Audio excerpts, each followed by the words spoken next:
Y'all, welcome back to my channel. I hope you guys are all doing well. I am sitting on the floor even though there is a perfectly good bed and chair behind me because I'm wearing these pants. Let me show you.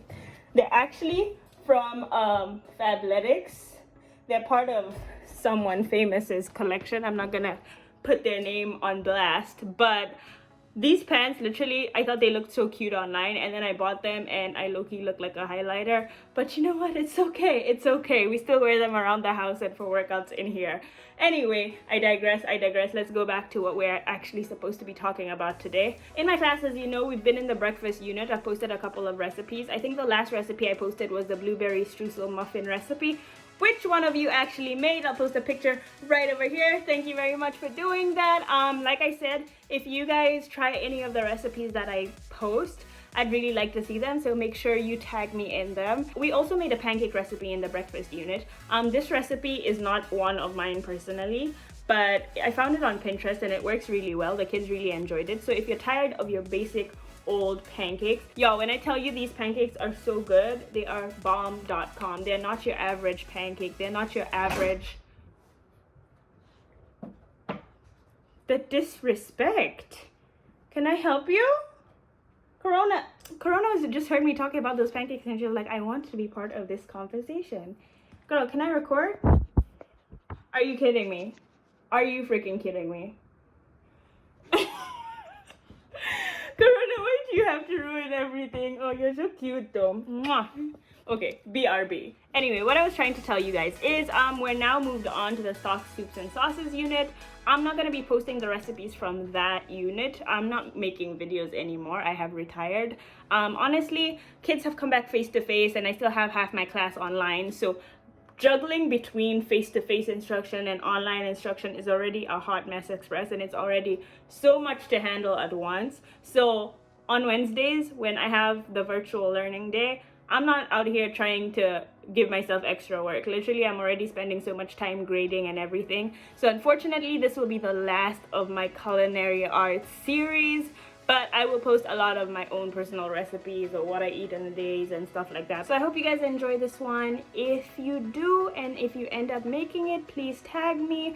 The recipe that I post has a lot of variations that you could do. Some of my kids made them birthday cake. Some of them made them strawberry cheesecake. So it's a really good one. It's a good one. So I hope you guys enjoy it. Bye! So today we're going to be making sweet cream pancakes.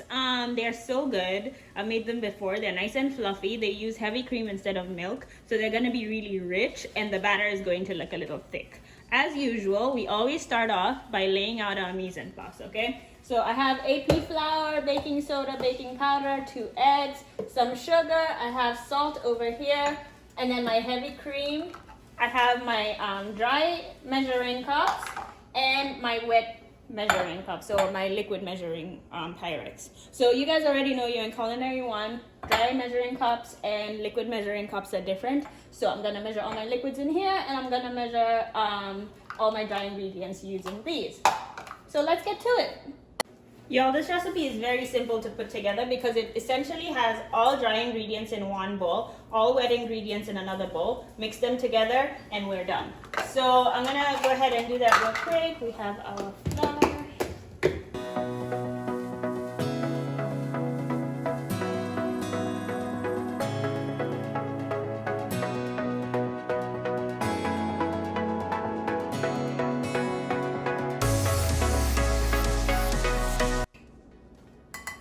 It's very important to tell which one is baking soda and which one is baking powder because the reaction will not be the same. One of them is 1 teaspoon and the other one is 2 teaspoons. So make sure you're differentiating between baking powder and baking soda.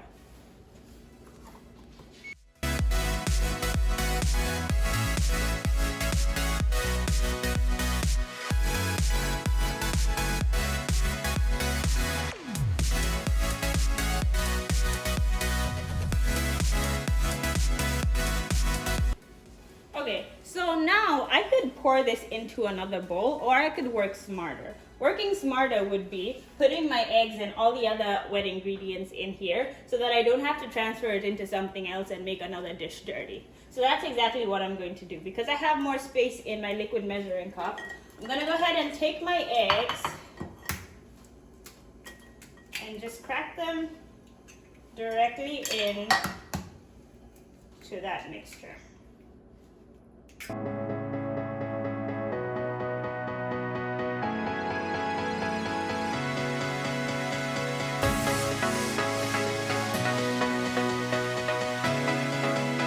Okay, and the last thing we're gonna do is mix all the ingredients together. I'm actually gonna take a fork and make sure all this is incorporated. You can use a whisk as well, but I just like using a fork because it makes it nice and airy as well.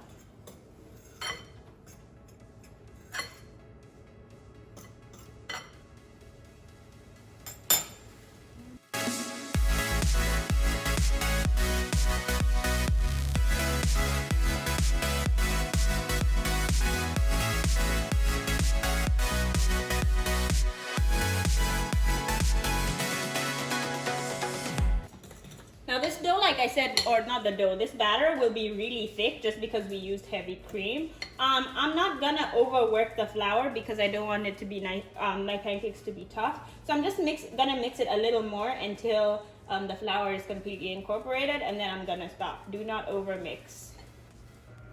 Okay, y'all, my apologies for how loud it is. There's a guy with a leaf blower outside, so I'm just gonna have to explain this really fast. I'm gonna put it on pretty low heat because it's time to cook up those pancakes. So nice low heat. If you have one of those griddles at home for making pancakes, you can use one of those. It would be best to put it about 320 to 350. About 320 is good for pancakes because we want to cook them low and slow, and that will give them the nice fluffy. Cornelius, you need to get down, sir. That's my sous chef. Anyway, moving on, what I'm gonna do is spray the pan, just a little bit of oil so the pancake doesn't stick, but we're not trying to coat the pan too much. Feels like the pan is nice and hot to me, so I'm gonna go ahead and use a ladle. Remember, this batter is nice and thick. I'm gonna put it in the middle of the pan, not too much. And then I'm gonna use the bottom of my pan, or of my ladle rather, to spread the pancakes around.